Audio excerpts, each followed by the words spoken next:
Welcome, ladies and gentlemen. Namaste. Assalamu alaikum. Good evening, good night, or good morning to all of you. Happy New Year's Day for some people. We are pleased to have people in this meeting from all over the world in different time zones. I am Shakira Mohammed from Trinidad and Tobago, a teacher for the past 15 years, and this is our 188th edition of our Zoom public meeting. So we wish to sincerely thank all of you who have contributed in whatever way to the success of this ongoing Pan-Indo-Caribbean and Pan-Indian Diaspora Global Project.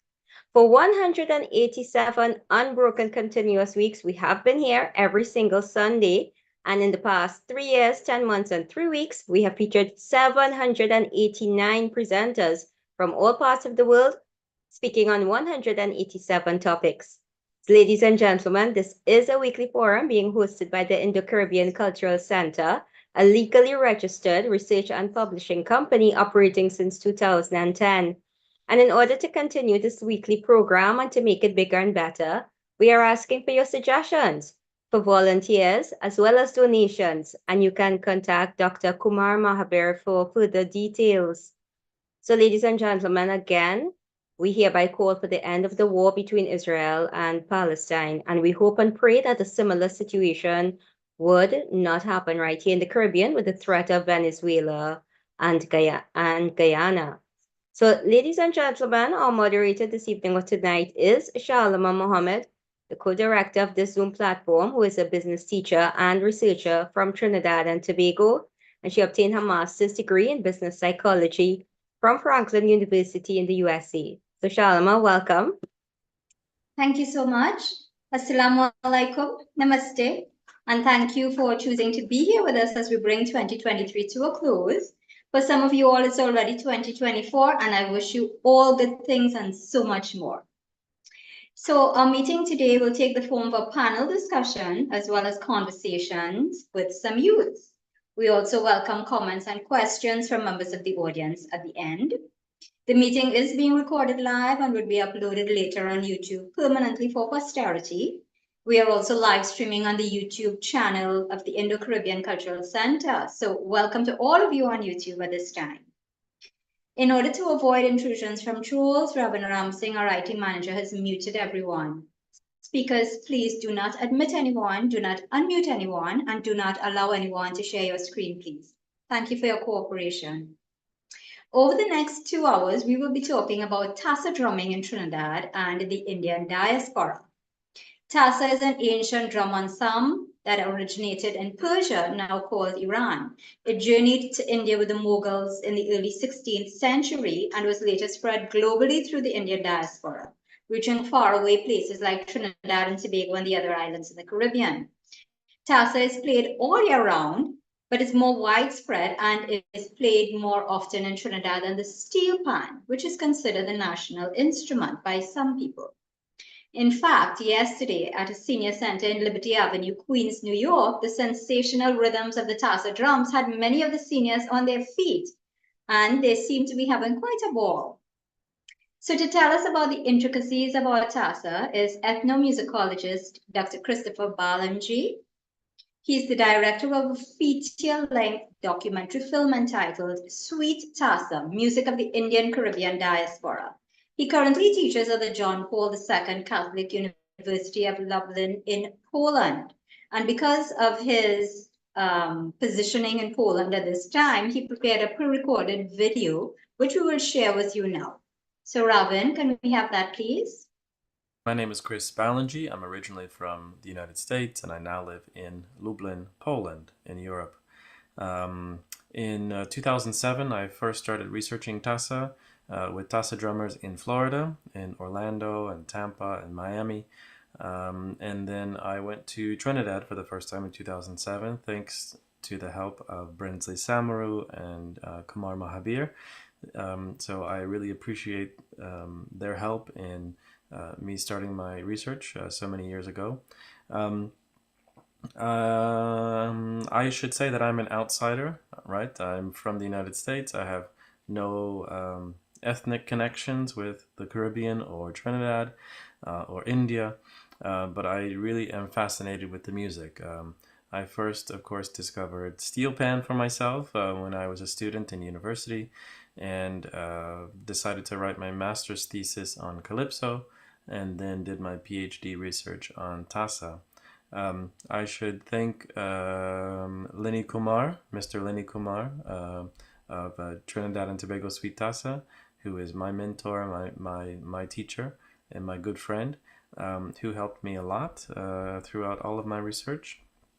And he's also figures prominently in my film, so I thought I would plug my film here before I give a talk, which is called Sweet Tassa. I did not set out to make the film about Lenny, but it turned out that he is a very good storyteller, and he features very prominently in the film. Throughout the film, this is a documentary film. I started in 2009, I finished in 2019. So it took me about 10 years to finish the film. And it tells the story of, it tells the story of Lenny and his family, but in the process also tells the story of Tassa, where it came from, how it's developed, and what it means culturally and politically in Trinidad and Tobago. Also featured in the film is Krishna Sugram Ram, the late Krishna Sugram Ram of Malak Tassa drummers, and quite a few other Tassa drummers as well. The film does not cover everything, right? It's a story that I wanted to tell, that I learned from my friends as I talked to them in Trinidad. So if you'd like to buy the film, you can go to sweettassamovie.com. and you can purchase a copy of the film or rent a copy if you just want to view it without buying it. That's fine too. So I encourage you to take a look at the film, and thanks again to Kumar Mahabir for the invitation to speak with you today.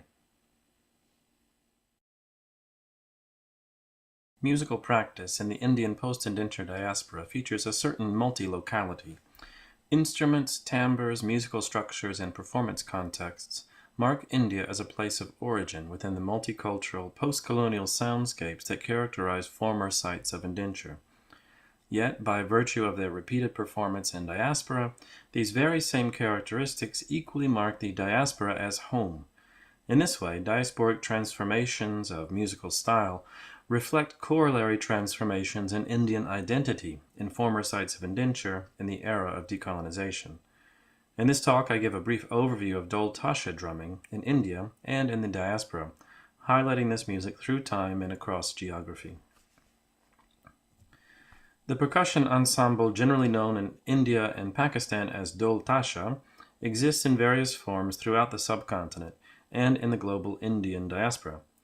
The ensemble consists of at least one bowl-shaped drum called Tasha or Tassa, at least one low-pitched bass drum called Dol, and usually a time-keeping instrument, like metal shakers, gongs, or small hand cymbals called janj or jal. This ensemble has long provided accompaniment for both martial and celebratory events in Hindu, Muslim, and secular contexts.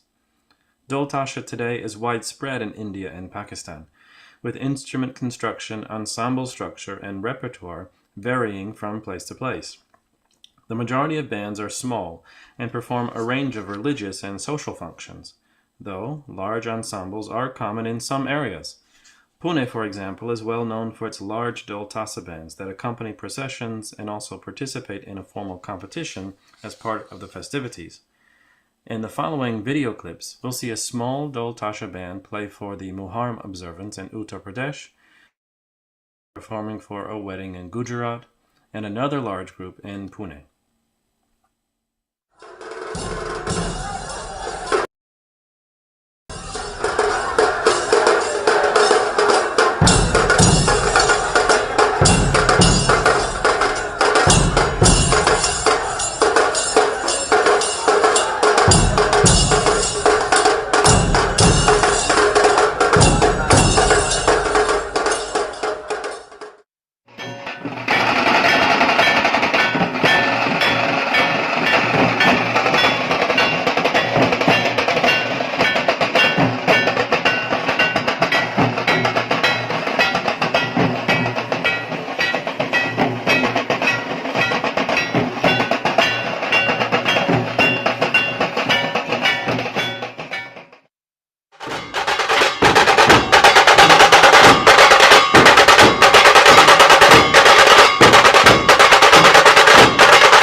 activities related to the Muharram observance have been one of the most important performance spaces for Dol Tasha throughout history. In this context, the drumming is meant to evoke sounds of war and mourning, to bring to life the ancient Battle of Karbala, in which the Prophet's grandson Hussein, his family and followers were martyred in the year 680. Hussein is thought to have died on the 10th day of the Muslim month of Muharram, the day of Ashura, which is the culmination of the Shia observance. Since at least the late Mughal period, Shias in India have mourned Hussein by building taziyas, fanciful miniatures of Hussein's tomb, and parading them through the streets to the accompaniment of mournful chants and drumming.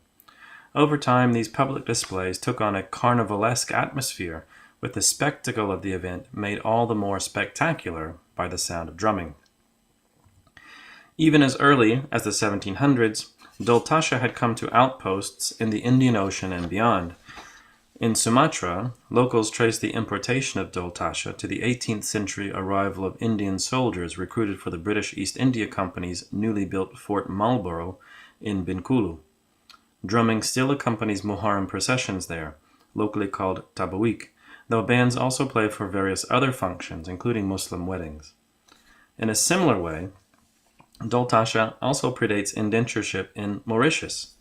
A group of Muslims petitioned the French governor to allow a Muharram procession through Port Louis in 1780, perhaps reinforcing a tradition that had been practiced more informally for some time prior. As such, by the time indentured Indians arrived in Port Louis, the Muharram procession was likely already well established. In the following two video clips, we'll see drumming for a wedding in Sumatra and for Goon or Yamse, both local names for the Muharram observance in Mauritius.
In India, Muharram had always attracted an eclectic crowd as both passive observers and active participants.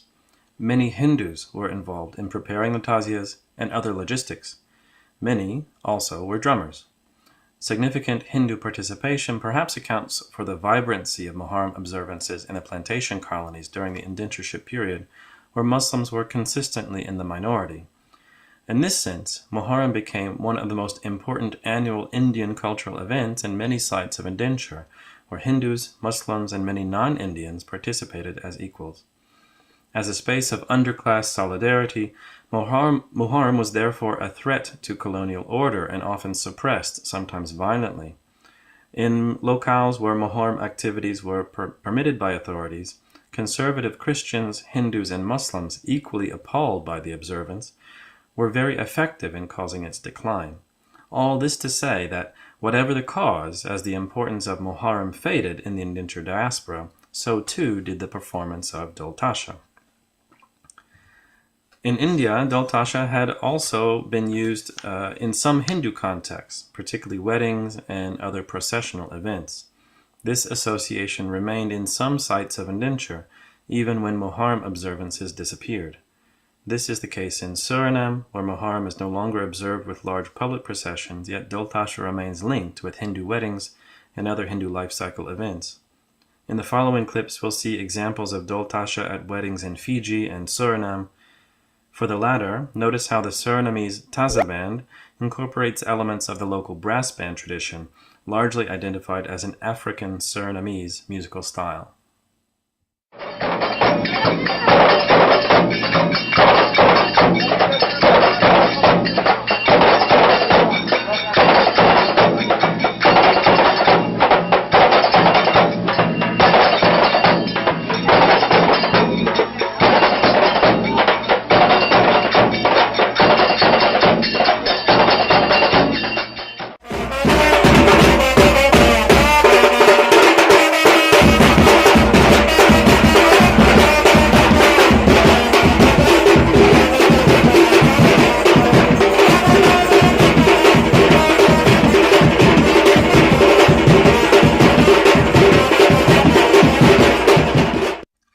Of course, out of all the former sites of indenture, Trinidad and Tobago is home to the most vibrant Dol Tasha tradition, equally important in Hindu, Muslim, and secular contexts. Locally called Tassa, referring both to the lead drum and the ensemble as a whole, its enduring popularity perhaps lay in its absorption of elements of other Indian musical styles that have since somewhat faded. For example, in Suriname, Fiji, and elsewhere, Nagara drums are still played for a range of Indian functions. Though Nagara drumming is obsolete in Trinidad and Tobago, its rhythms were absorbed into the repertoire of Tassa, such that now Tassa bands perform in contexts where Nagara would have been present in times past. In the following video clips, you'll first hear a typical dancing rhythm played by a Surinamese Nagara drummer. Then you'll hear a Trinidadian Tassa rhythm called Nagara, which is one of the most common elements of Tassa repertoire.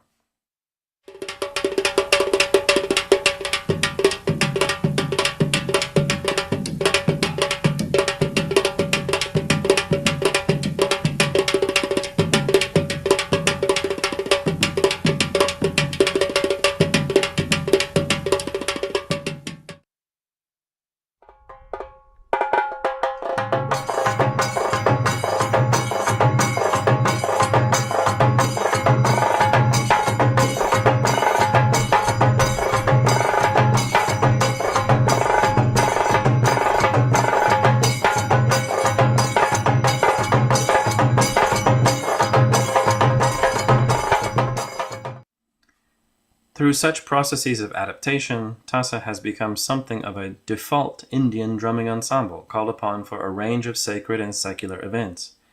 This focus on Tassa to the marginalization of other Indian drumming traditions has managed to cultivate astounding expectations of variety, virtuosity, and precision in Tassa performance, in turn catalyzing transformations in instrument construction, performance practice, and repertoire. Tassa responds with enthusiasm to innovation while maintaining obvious and measurable links with Indian forebears. Such innovations suggest Tassa is not a mere cultural survival, but a dynamic art form grounded in Indian aesthetic foundations, yet thoroughly Caribbean in its creativity. It's through such a process, through rearticulation and adaptation, that Tassa remains relevant for drummers, dancers, and listeners today. Tassa has moreover provided music for the most celebratory events in the Indian Trinidadian community, sounding out the boundaries of Indian cultural space within a multicultural society. In this way, Tassa has become a music of national importance. Such is the symbolic power of Tassa that some have gone so far as to advocate for elevating Tassa to the status of co-national instrument alongside the steel pan, a proposition that many steel pan stakeholders have regarded as racist at worst and unpatriotic at best. As the example of Tassa suggests, Indian music in the indenture diaspora features instruments, timbres, musical structure, and performance practice that reference India as a place of origin. Yet, as diasporic musical practice diverges from Indian forebears, the very same musical elements that mark it as Indian equally reference the diaspora as home. As such, a sense of Indianness need not necessarily connect directly with India, as conventional conceptions of the notion of diaspora might suggest. With my work going forward, I hope to illuminate processes of continuity and change in Indian-derived creative practice that speak to historic and present-day linkages between and among former sites of indenture. I further aim to reveal genealogies of musical structure and style that perhaps indicate networks of exchange between diasporic nodes, past and present. Such work necessarily includes evaluation of localized cultural politics, highlighting issues of historic migration, citizenship, and diasporic belonging. Thank you. Tassa drumming in Trinidad and Tobago, presented by Arya Ramswarup, Arya Ramswarup, and Avinash Ramswarup. Here we get In today's presentation, we'll have a brief introduction of your presenters, a section on the Tassa in Trinidad and the origins of Tassa in our family, the instruments, the structure of the Tassa group, and a section on the different hands and rhythms of Tassa and the relevance to its purposes.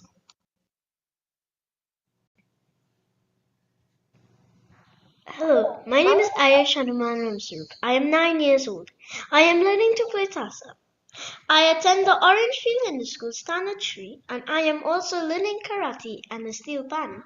I am learning all the Tassa instruments, but my favorite is the Tassa drum. I like the Tassa because I feel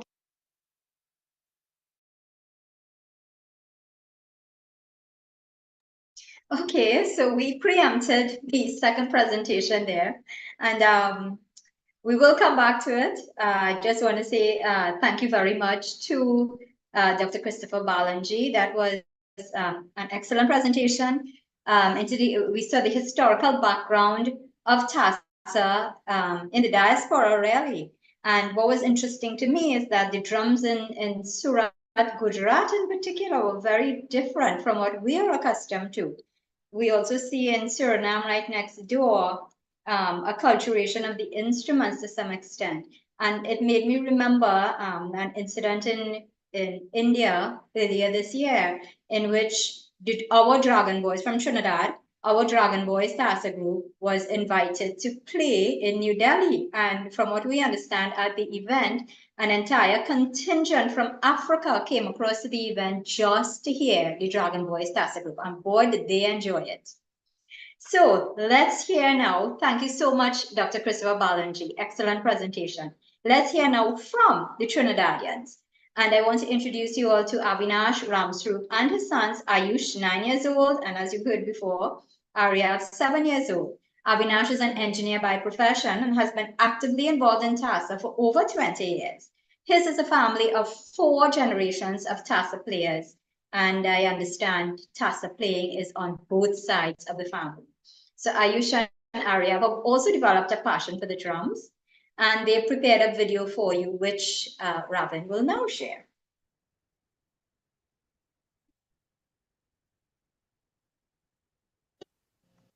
Tassa drumming in Trinidad and Tobago, presented by Arya Ramswarup, Arya Ramswarup, and Avinash Ramswarup. In today's presentation, we'll have a brief introduction of your presenters, a section on the Tassa in Trinidad and the origins of Tassa in our family, the instruments, the structure of the Tassa group, and a section on the different hands and rhythms of Tassa and the relevance to its purposes.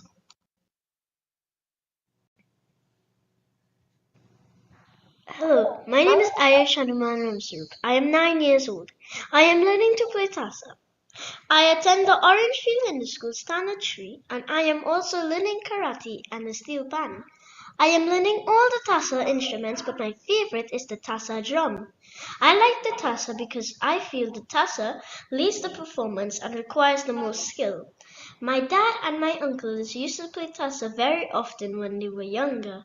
They learned to play and make Tassa from their elders.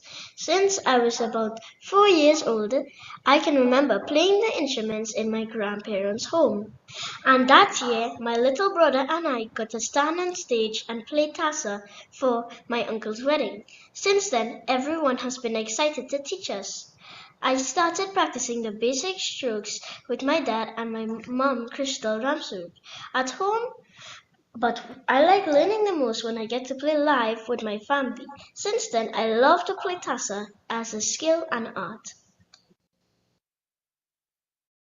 Hello, my name is Arya Ramswarup. I am 7 years old.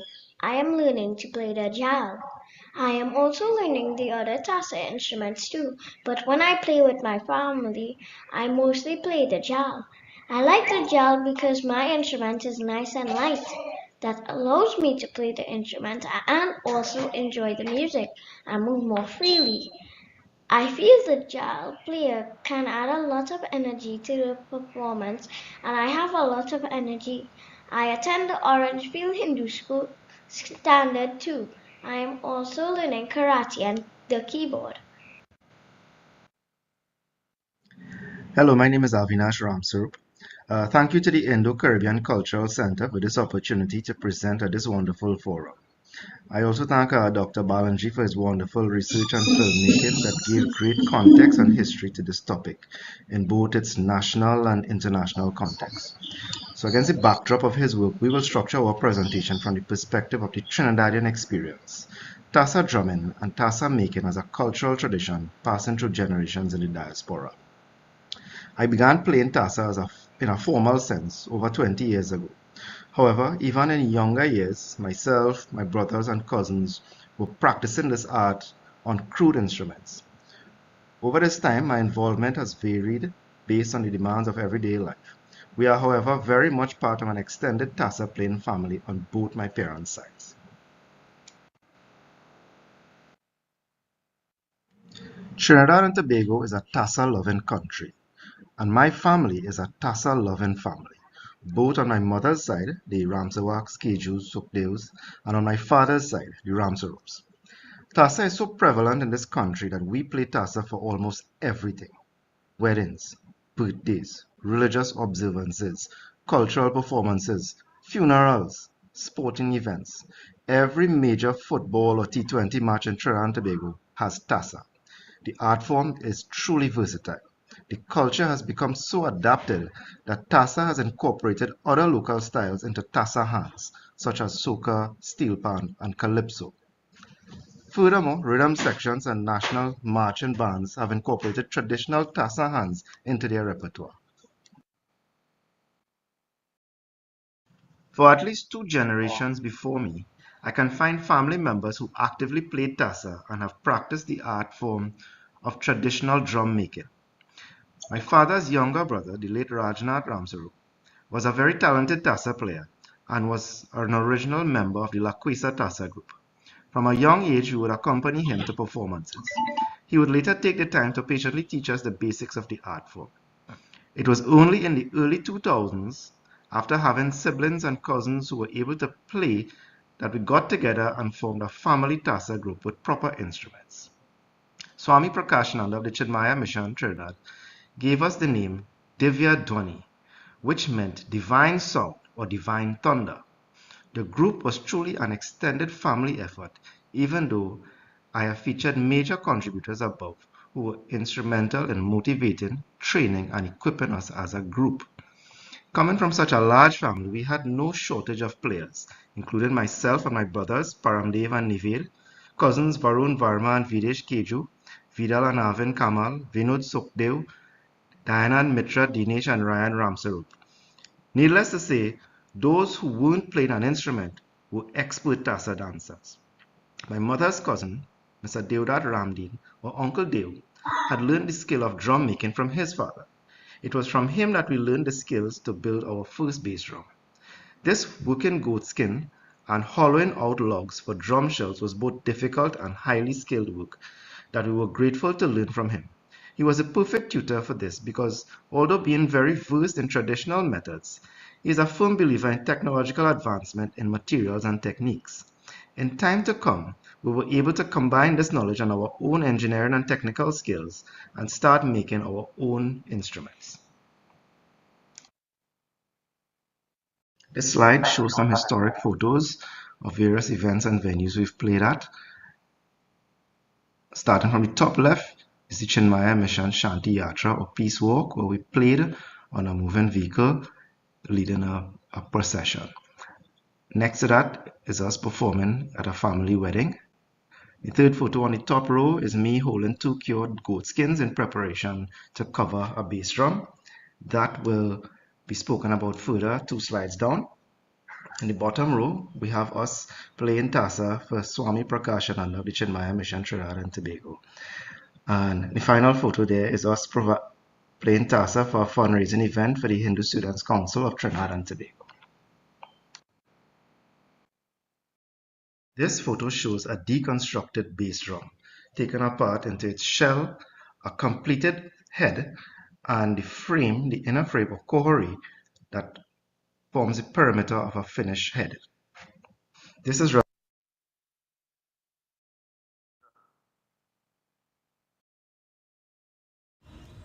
right. Okay, good afternoon, everyone. So you've been following the presentation so far. As I would have mentioned earlier, this is my uncle, Mr. Deodat Ramdin, also known as Uncle Deo.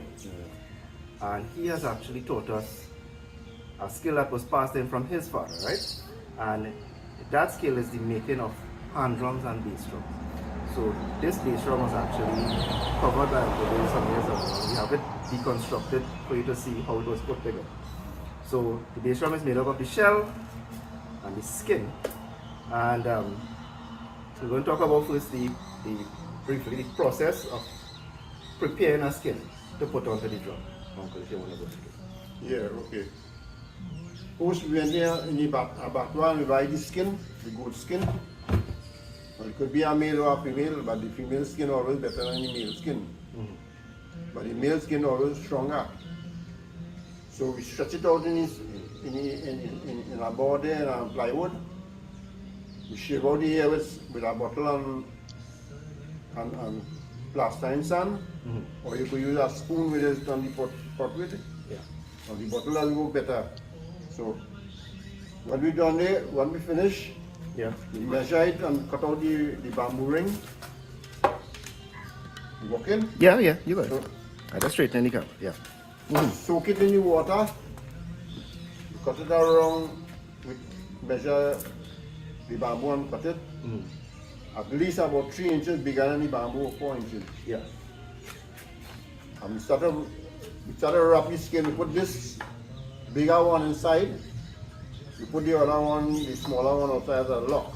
To lock the skin. Yeah. You know? Like So how this is. Yeah, so just to be clear, when this goes in and the skin wraps with the two of them, it locks entirely into the skin, so you don't actually see any of this at all, No. right? You know. Alright. And then, so that's to prepare the head to line it up on the drum.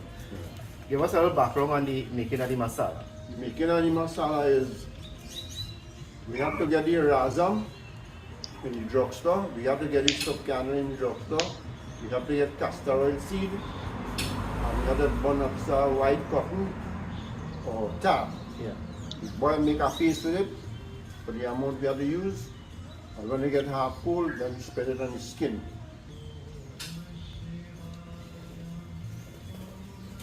And that is about it. Then we cover it up with the lime, whatever. Yeah. So and as a modern improvement to that, well, to make a change to that, Yeah, what is the newer things you've been seeing happening? Well, they're using the how you call this again, my That one is ribbon sealer. the sila. Yeah. Well, right, they're using sila now because I think the masala hard to get. Okay.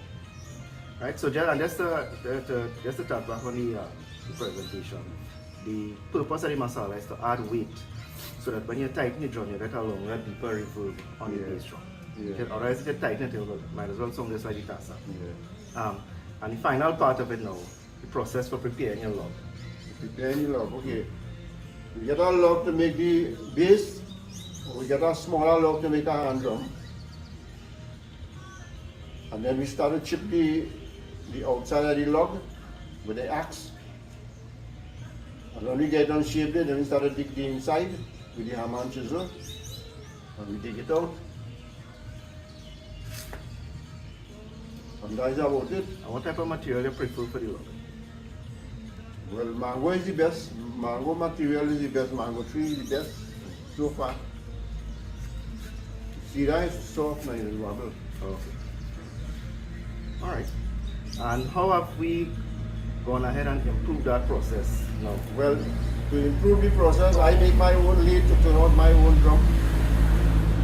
Instead of using hand, I using machine now. I turn it out, with the machine. And I have a photo of that in the presentation. So, Uncle Leo, thank you very much. Yeah, man. It's a pleasure You're welcome. having learned all of this from you, and I'm glad to get to document it like. You're welcome. Thank you very much.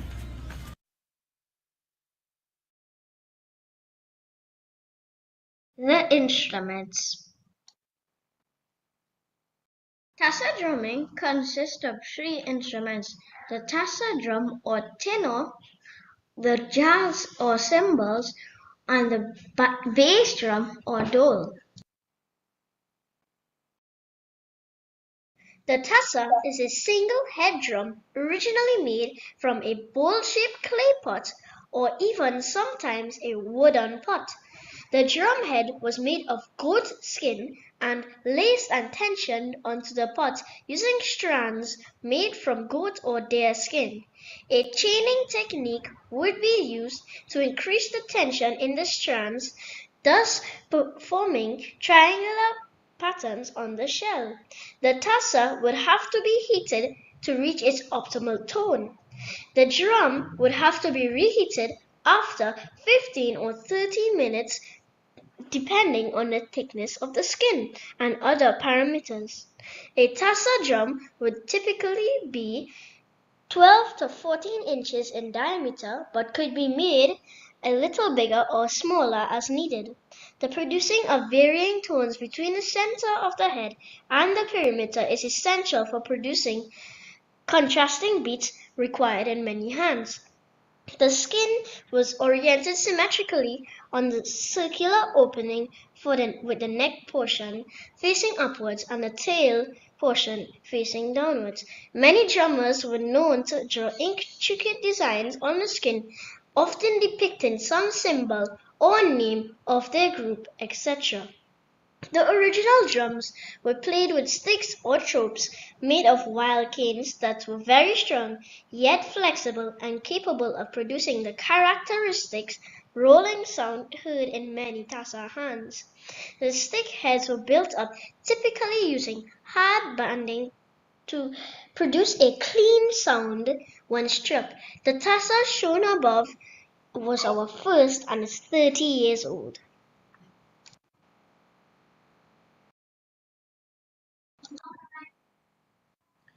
Many upgrades to the original design of tassa drums took place. The main reason for this had to do with 1. The difficulty of working with goat skin, 2. The eliminating of the inconvenience of having to heat the skin, and 3. Quicker time to repair a damaged skin, just to name a few. As a result, the heads changed from goat skin to polymer-based snare drum heads. These were readily commercially available and could be used immediately. The process of working, preparing, and installing a goat skin was quite lengthy. It was very weather dependent and generally a dirty job.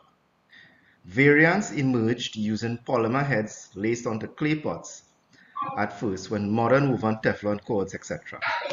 The modern tassa drum, however, is as shown in the picture above. Built similar to a snare on a steel hemisphere, usually taken from an upcycled refrigerant tank. The head is tensioned by bolting on a ring that seats the head. The modern tassa stick is made of plain fiberglass rods. These sticks are significantly more durable, produce more consistent performance, and have excellent elastic properties to produce a roll. Despite some tonal differences between the original tassa and the modern drum, I can say that teaching and learning of playing the drum has benefited greatly in terms of time. The jal or brass cymbals are made from brass sheets of thickness 1/8 inch to 3/16 inch thick. The cymbals can have typical diameters of 6 inches to 9 inches. A cymbal is held in each hand and crashed together with different techniques to produce different tones.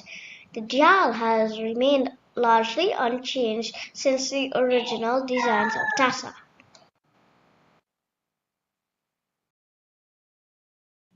The bass drum is a two-headed and two-sided drum. One side is struck by hand and the other is struck with a drum stick. The hand side carries a slightly higher pitch than the stick side. A variety of bass tones are created by varying hand and stick techniques. The shell is made of a hollowed-out log. Mango and cedar are most favored in Trinidad. The diameters usually range from 14 inches to 17 inches with a height of 22 to 24 inches. The skins need to be much thicker and stronger than the tassa, so the skins of large ram goats or deer are preferred. The center of the skin on the inner of the head is weighted with a gummy mass called masala, not the spice. This produces a lower and longer reverberating bass sound. The bass drum is still commonly made in this way. However, minor improvements have helped things along, like better quality ropes that have less plastic yielding and use the large of mechanical lathes for the shaping of shells. The bass drum shown above utilizes a fiberglass shell with one goat skin head and one synthetic head and aluminum reinforcements of the head perimeter.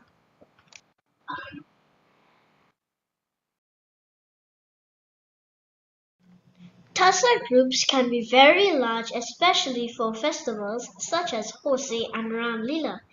Many groups are known to come together to play for these events. However, the basic group consists of 4 playing roles. The bass player keeps the bass line going and acts as an anchor to help the group keep timing. A bass player is able to include skillful variations into the performance. The jal player provides the high notes and is also able to include skillful variations. The cutter or lead tassa player signals the starting, changing, and stopping of hands and performs cutting. Cuts are rhythmic and skillful variations to the basic tassa beat. The fuller or following tassa keeps the basic tassa beat going, allowing the cutter to perform more intricate and pronounced cuts without disruption to the flow of the rhythm. It is common for the cutter and the fuller to exchange roles.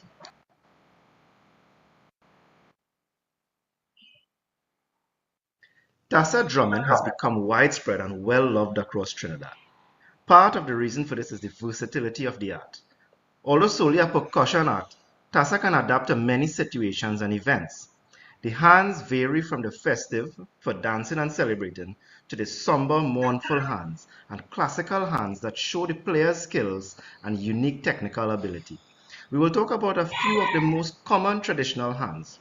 However, new and original hands are always being developed, including beats adapted from other local art forms such as soca and steel pan, to name a few.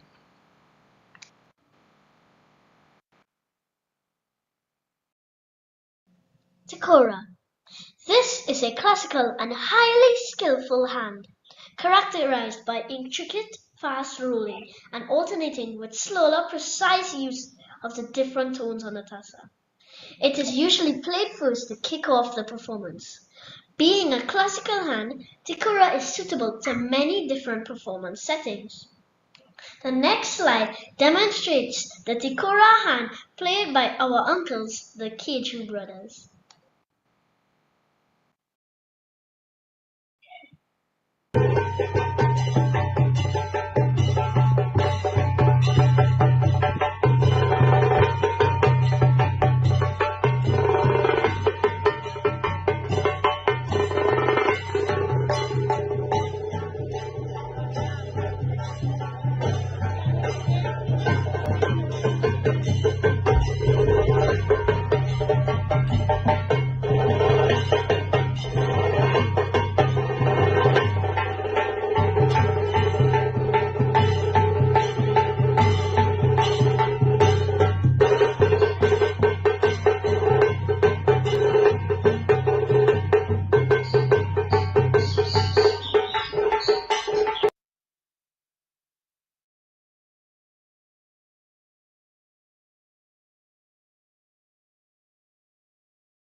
Nagara. This hand is directly adapted from the Nagara drum art form, which was one of the historical forerunners of Tassa drumming. The Nagara beat was traditionally played to accompany Biraha style singing. This is a more festive hand, especially as it was adapted from a dancing art form. This is typically played at weddings, parties, and other festive events. The following two videos give samples of the Nagara hand being played. The first is a home video of the kids practicing together, and the second is an actual performance that they went to do at their old kindergarten.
Jose hand.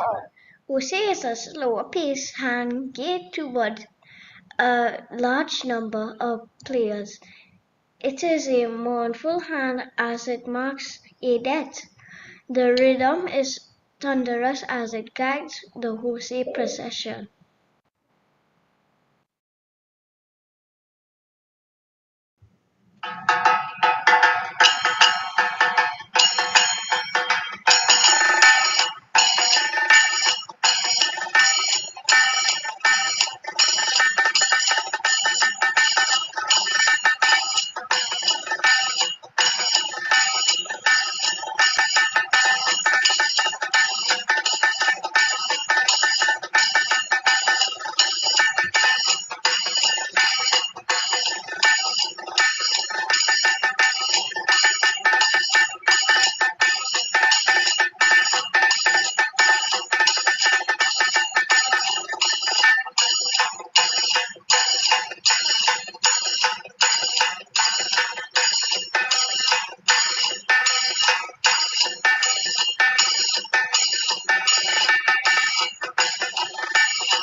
Ramlila hand. The Ramlila hand is marked by a rhythmic and consistent bass line as a Ramlila portrayal is acted out in dance. The Tassa accompanies the play. This hand is often played by many drummers. It is quite pulsating and thunderous as a result. The hand builds to a climax as the portrayal ends with the defeat of the evil King Ravan and the burning of his effigy.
Tingule is a slightly more energetic brother to Nagara. It requires double strokes of the Tassa drummer's less dominant hand. The cuts and rolls involved are high energy, and the jal and bass players also have very energetic variations. A very festive hand, the following demonstration is from a live performance of my uncles in Toronto, Canada. Take note of how they exchange the roles of cutter and fuller.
Thank you for being a wonderful audience. We really hope that you enjoyed our presentation.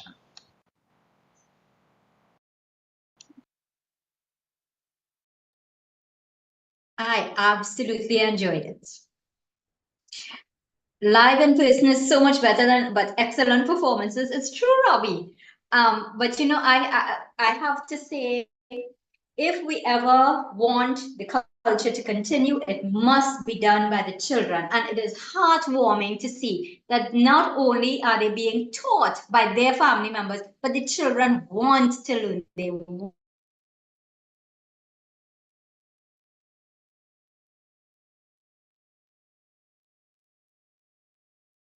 I think Shalima has a And bandwidth for problem. teaching these children. Boys, you all were great. Absolutely. Ladies and gentlemen, I'm going to open the floor now. We welcome you to ask your questions or make your comments directly to Avinash, Ayush, and Aryav. Please go ahead if you want to raise your hand so that I can call upon you. Please indicate by clicking on the reactions button. It's at the base of your screen. Just put up your hand and we will go ahead and take your questions and comments. And after that, we will close the program with some good Tassa for you to play as you bring in the new year. Courtesy the Ramsroof family. So boys, really excellent playing. I'm so happy that you all know exactly what you are doing. For me, it's a drum. You just hit it and it makes a sound, but you all seem to know exactly what you're doing. I'm really proud of you all. Thank you. You're welcome. So Ayush, you started in Pampers, didn't you? Yes, I think I saw a picture with you, or perhaps your mommy there. Hey guys. Say hi. You have to say You have to speak. Yes. So how many competitions have you entered? I never really went to a competition, but I went to performances. And did you also perform at the NCIC Nagar? No, I don't think I ever performed at the NCIC Nagai. No, not as yet. Would you like to? Yeah. Would you like to? Yes. Excellent. And Aryav, you didn't talk as much as your bigger brother, I think. But do you enjoy playing? Yeah. Does anybody have to call you away from your homework to come and to practice Tassa? Mm-mm. No? Mm-mm. How many hours do you spend practicing? Have you He ever doesn't. counted it? He doesn't really practice that much. He just remembers what he has to do by muscle memory. Oh, very nice. How about Yeah. you? Are you practicing? Yes, I do practice. I practice all morning today. I get kind of annoyed.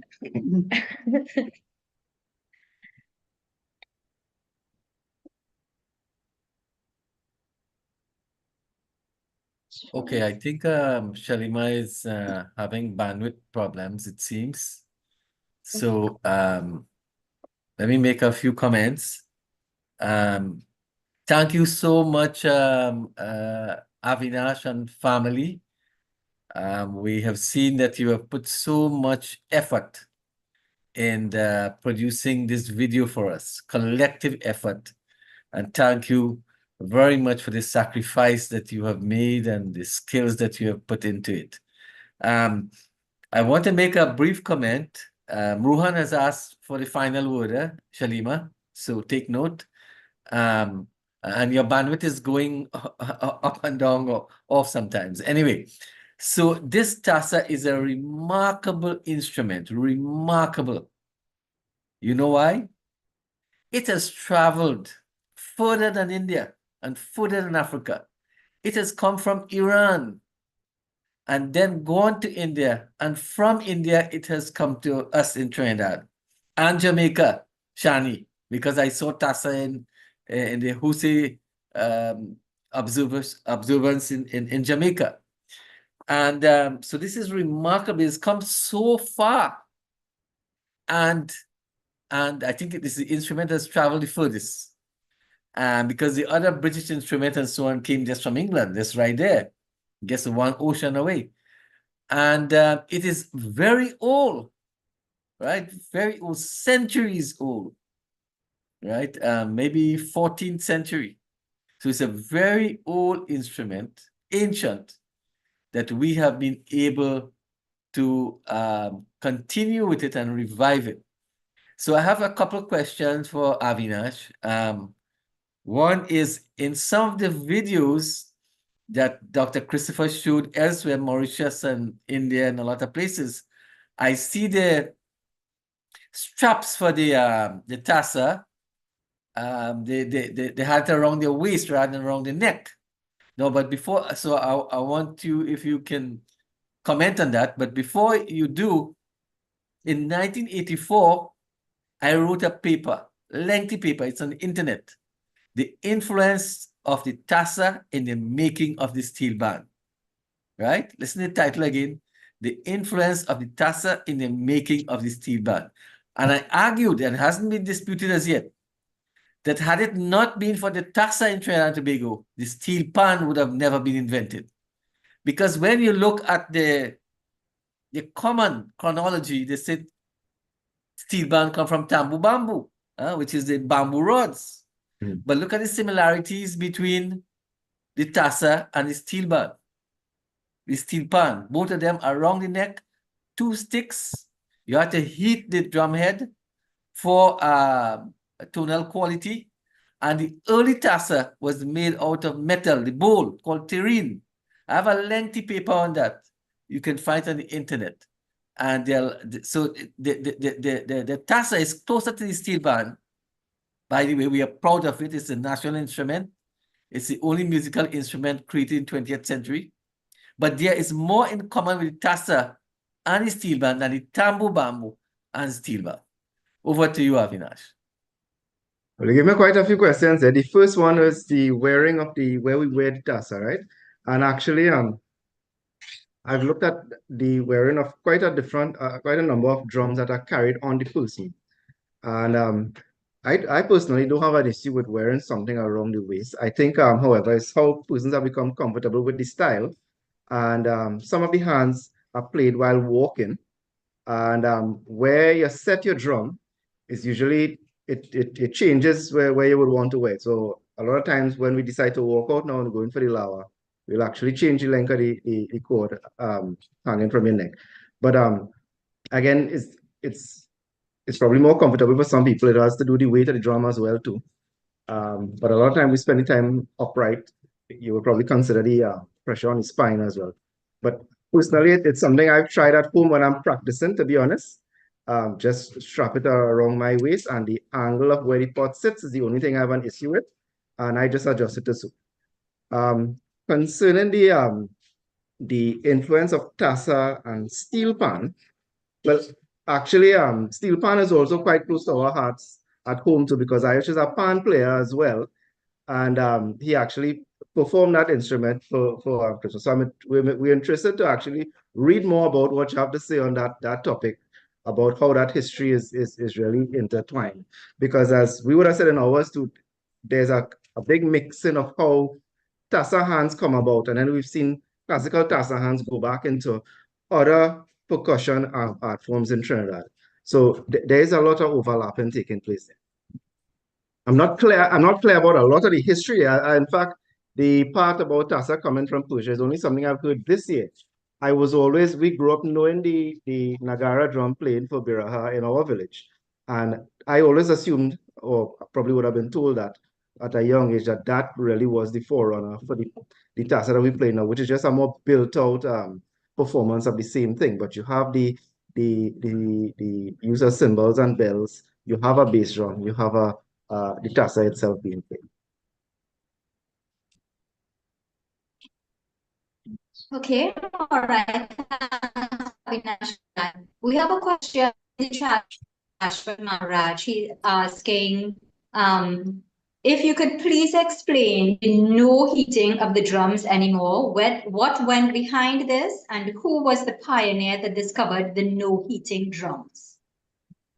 Okay, well, I'm not sure about who were the pioneers who discovered it, but the mechanism that allows animal hide membrane to play at a higher tone is when we heat it, and that the moisture content is driven down in the cells of that membrane, it tightens on the shell. So it really is the tension of the membrane across the opening that creates the tone that you want to get.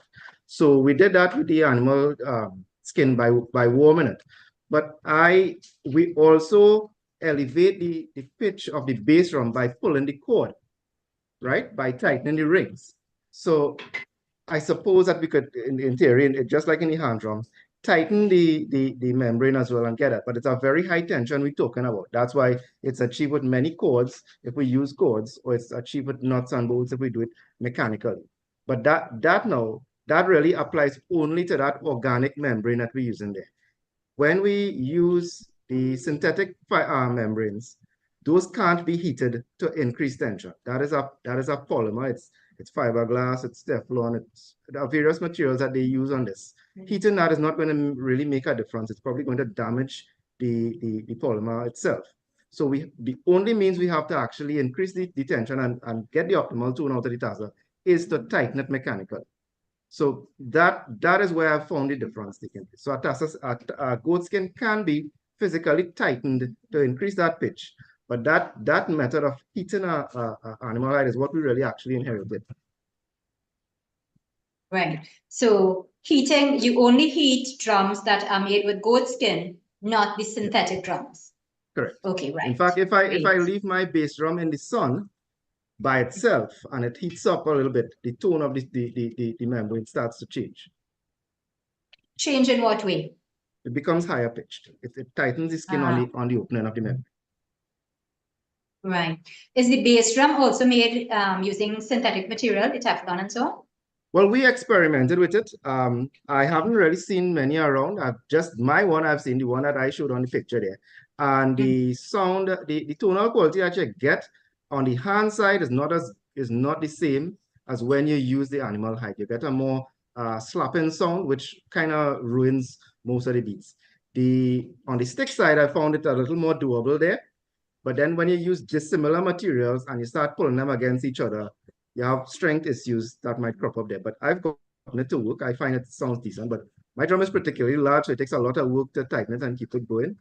So that's a separate issue. But I found it work decent enough. But I think everybody's still partial to the animal hide in that way. Animal hide. Yeah.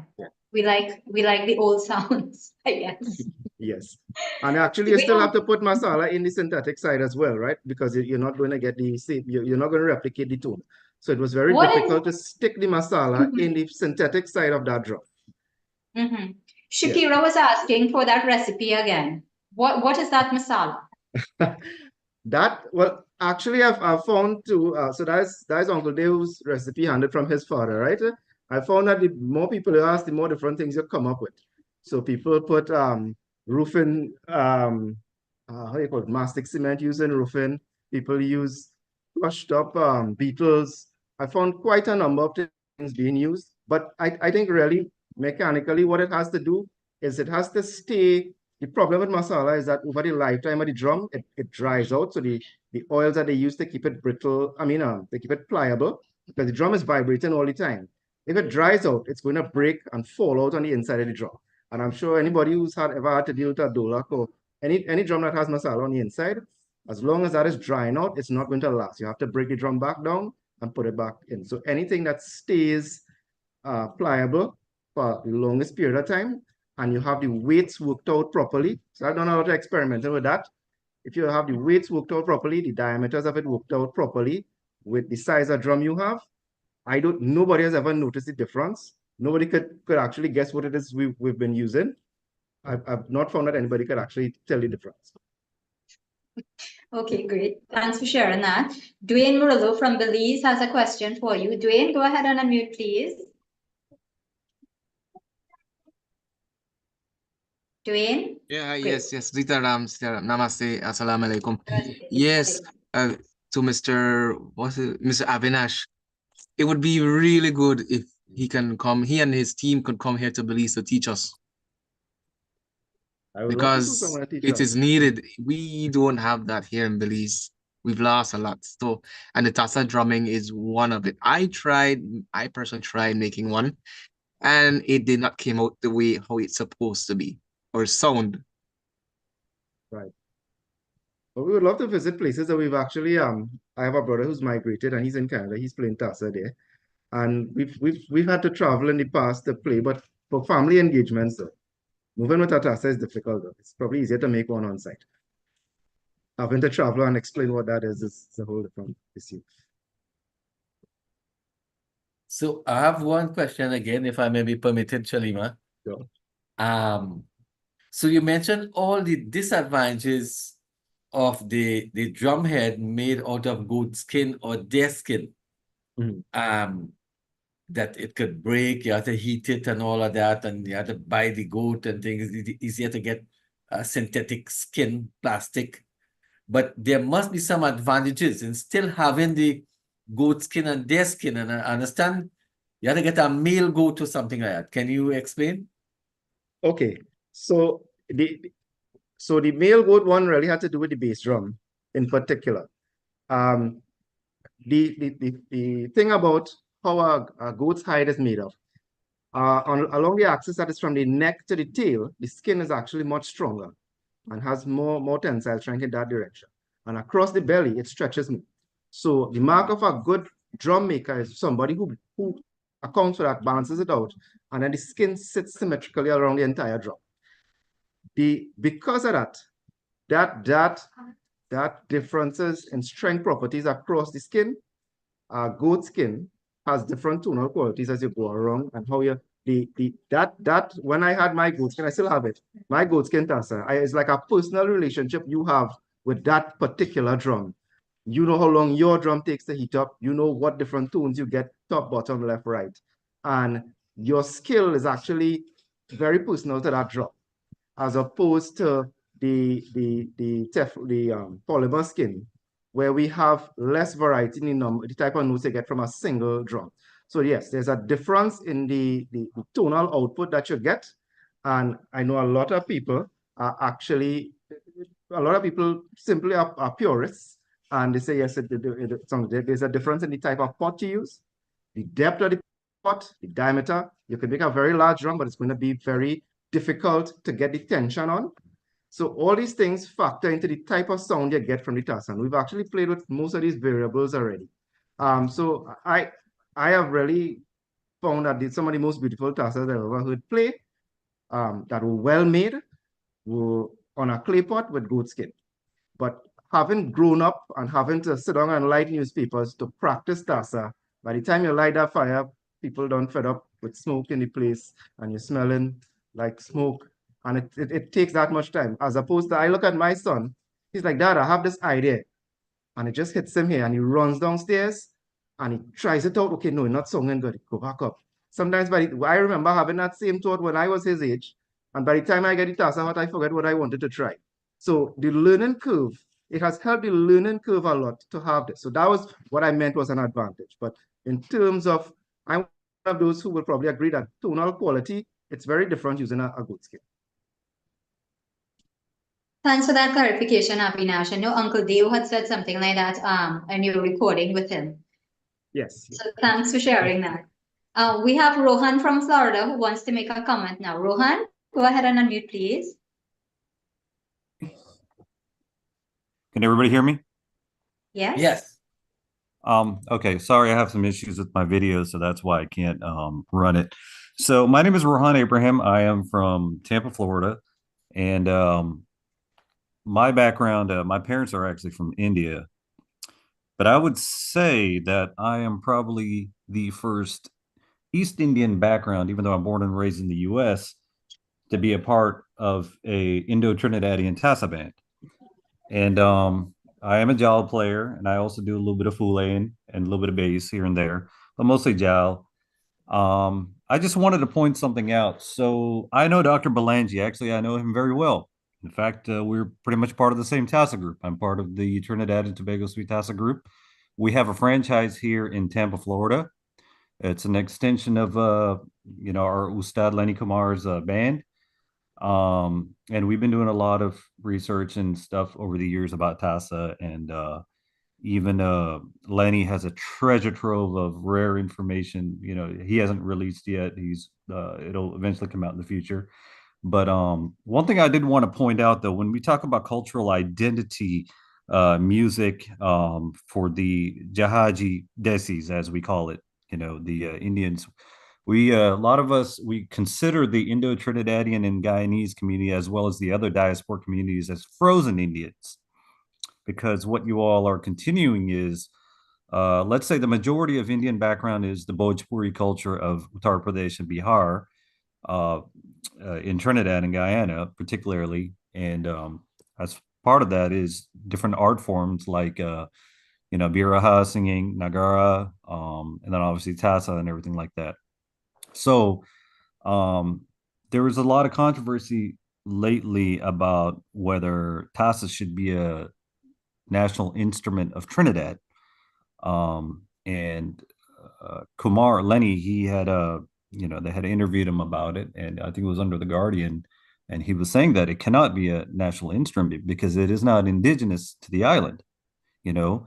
And Lenny could say that because he's a fourth generation drummer. His great grandfather came from India and was a drummer and handed it down to his grandfather and then to his dad and now him.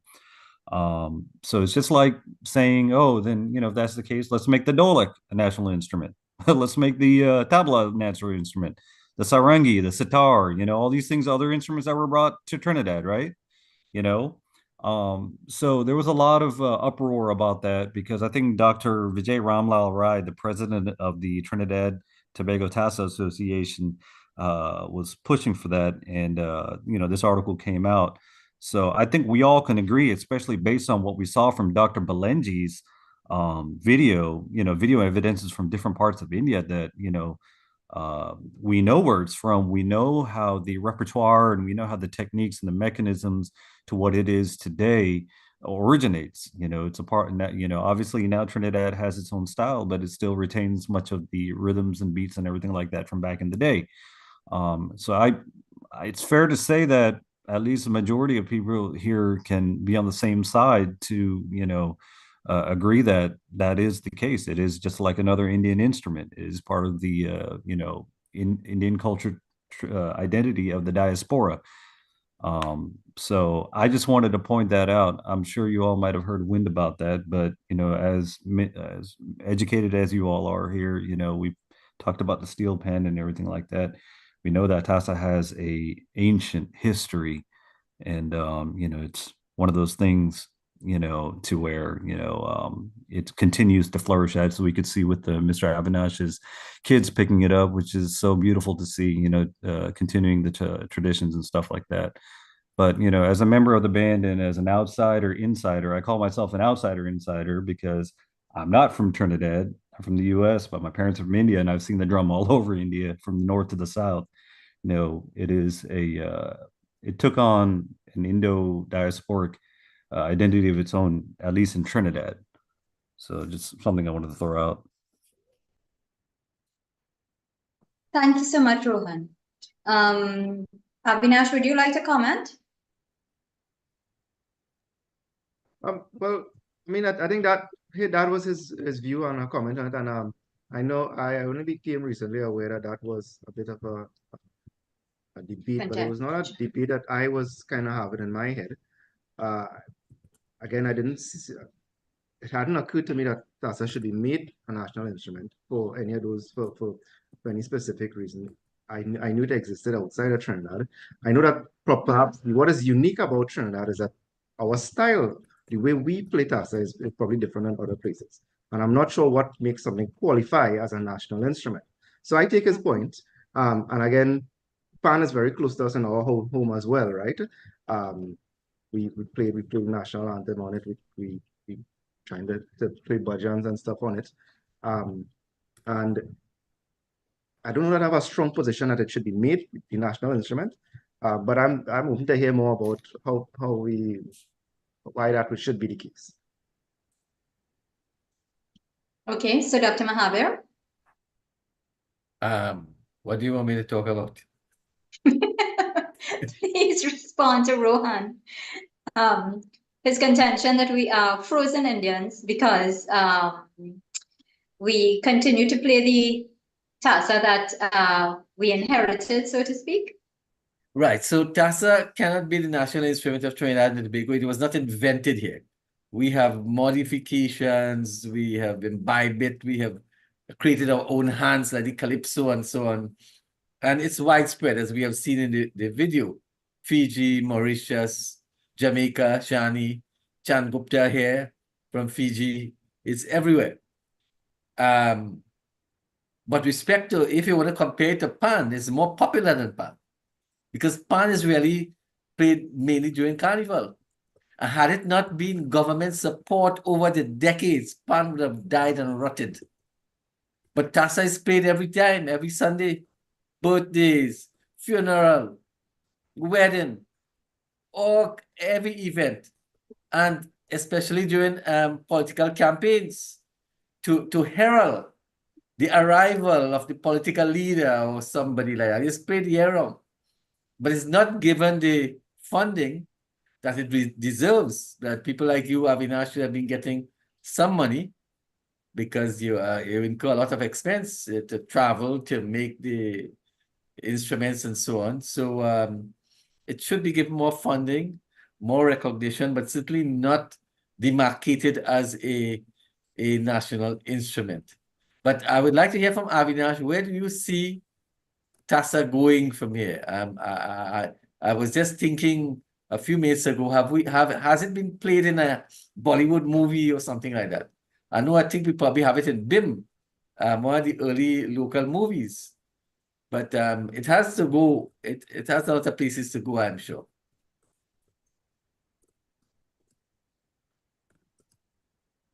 Yeah. Yeah, so I agree with you that Tassa has a lot of places to go, and I think as we enter a more globally well-connected world, that it's going to get there faster wherever it has to go. So as I said, it happens it's played in sporting events, and it has now become more than just a Trinidadian identity to have that kind of presence.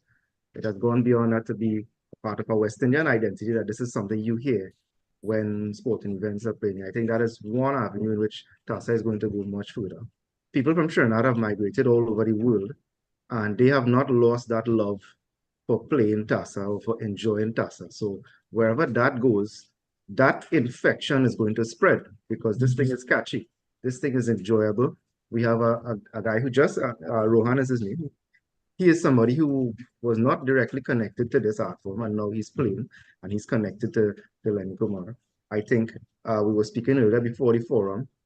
It used to be seen as a man thing to be doing, but now we have all female Tassa bands coming out, or individual female players within regular bands playing. I think that is another area where Tassa will grow. And if I was looking at content from Lenny Kumar online this week when I was preparing this presentation, and they are working on a Tassa app, which means you could practice beats with your Tassa ensemble on your phone, on your smartphone. They have an academy and he runs a school where people learn to play Tassa online. So there are lots of areas where this could happen, and it's a very enjoyable thing to be doing. And for me, I was speaking to my children earlier about this, right? Tassa is a group thing. It's something you do as a group of people, and it's something that has really been a real unifying thing in my family, because we have to get a group together to produce this. So in family events, grandparents' birthday, all these different things, cousins get together and pick up the instruments and play.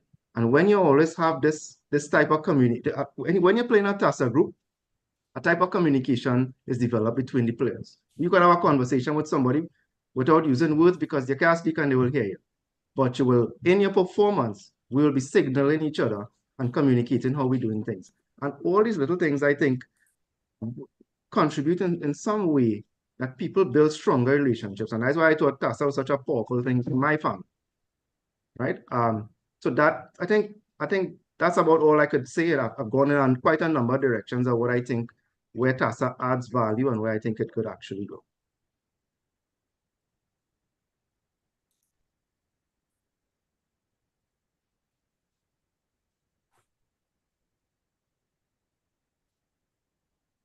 I think Shalima's It seems as Shalima is getting frozen quite a lot. Okay, Dr. Roseanne Kanhai, Trinidadian living in Canada. I think you have want to say something. Can you unmute? Okay, I'm unmuted. Yeah. We can Okay. hear you. First of all, I'm not in Canada. I'm in the US. Not that it's a big Okay, difference. sorry. Yeah, yeah. Okay, so I have a question here. Is there any intention, or is it happening, or is it possible to write scores or sheet music for teaching Tassa? Has anyone gone in that direction?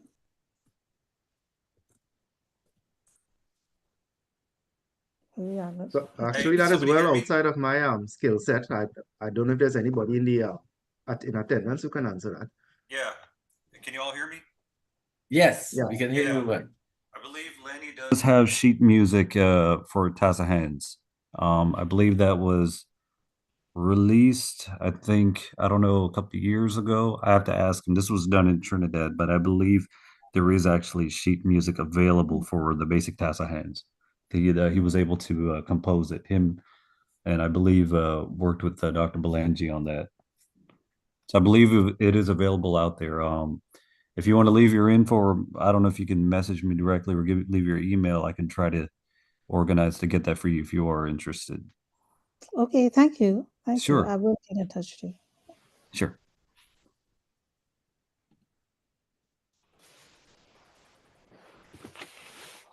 Okay, so good. So Mr. Bujwala also put some information into the chat for everyone.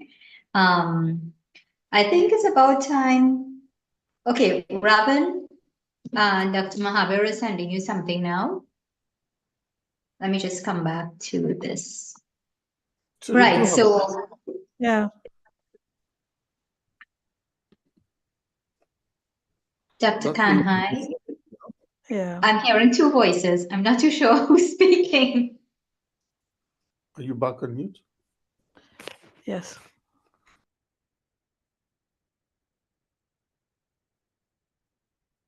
Okay, great.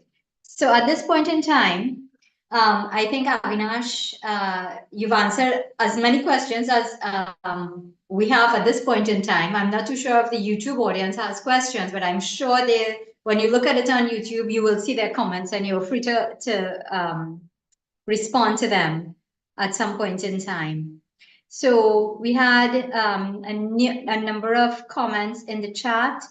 Quite complimentary to the children, of course, and very happy that the children are involved. And I want to say publicly that this is the very first time, ladies and gentlemen, we have had youths who are presenters. And going forward in 2024, we will have some more because they've done such a fantastic job with this. So thank you very much to Avinash again, to Crystal. Thank you to Ayush and Arya, and to little Avni. I mean, we saw her dancing in one or two videos. I also want to say thank you, including home videos in this entire thing. We really appreciate coming into your family fold. And indeed, it is a family fold with you all. So we so appreciate that. Thank you. Boys, is there anything you all would like to say before you go? Thank you. Thank you for giving us this opportunity. Yeah. You're welcome. And you're welcome. This you. was a very nice opportunity for us to sort of chronicle things that we would have done, and I realized we didn't have really very much proper records of a lot of things that should have probably been documented and captured in our family, and it was a nice opportunity for us to do it. Yeah. And maybe now the boys, I mean, you could use your cameras when you are not playing, you know. I wish you could do it for Ariel and for Daddy. Just take a camera because it's so important to keep these records and it's important for your family. Thank you. You're welcome. So read the chat. There are a number of compliments for you all on the chat. And I want to say something before we close, is that Avinash and family, we are going to be calling upon you because even though today the numbers are small because of the holidays, this goes on YouTube, it's there permanently, and we get a lot of calls and requests from people abroad to do presentations on Indo-Caribbean culture. So we'll be calling you, Avinash, and your boys to do presentations because Next week, just next week, we have to do one for IGNOU, International, what's IGNOU means? Indira Gandhi Open University. So we get calls far and wide, England, India, everywhere, Germany, to do little talks like this. So I'm sure Avinash and boys will be happy. It'll be a pleasure. Thank you. Yeah. Thank you. Okay. All right. Sharina. So, ladies and gentlemen, I want to thank you all very much for sharing this last day of 2023 with us. And we want to bring today's session to a close. So I'll ask Shakira to wrap up, and don't go anywhere. There is Tassa at the end. Courtesy Avinash Ramsrup and family. Thanks again. All the best for next year, you all. Thank you.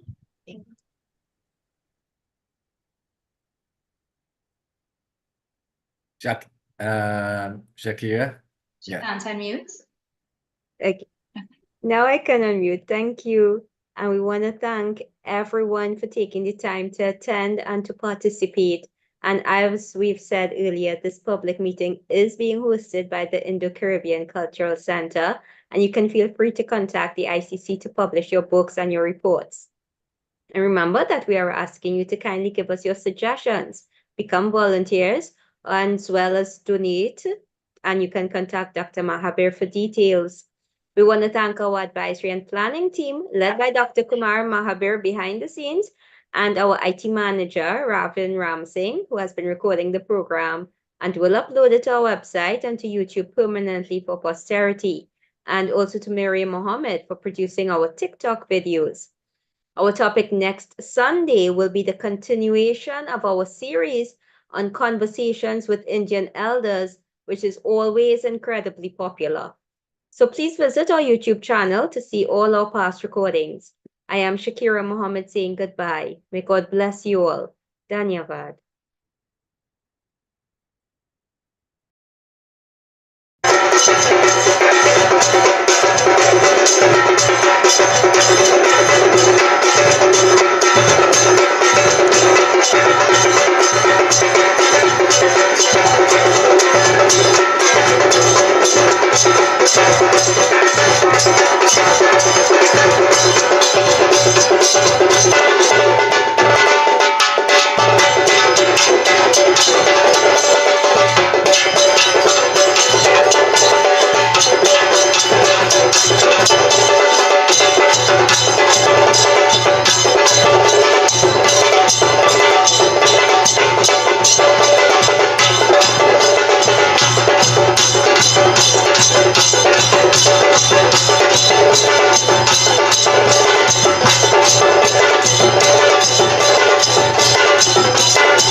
Good, thank you.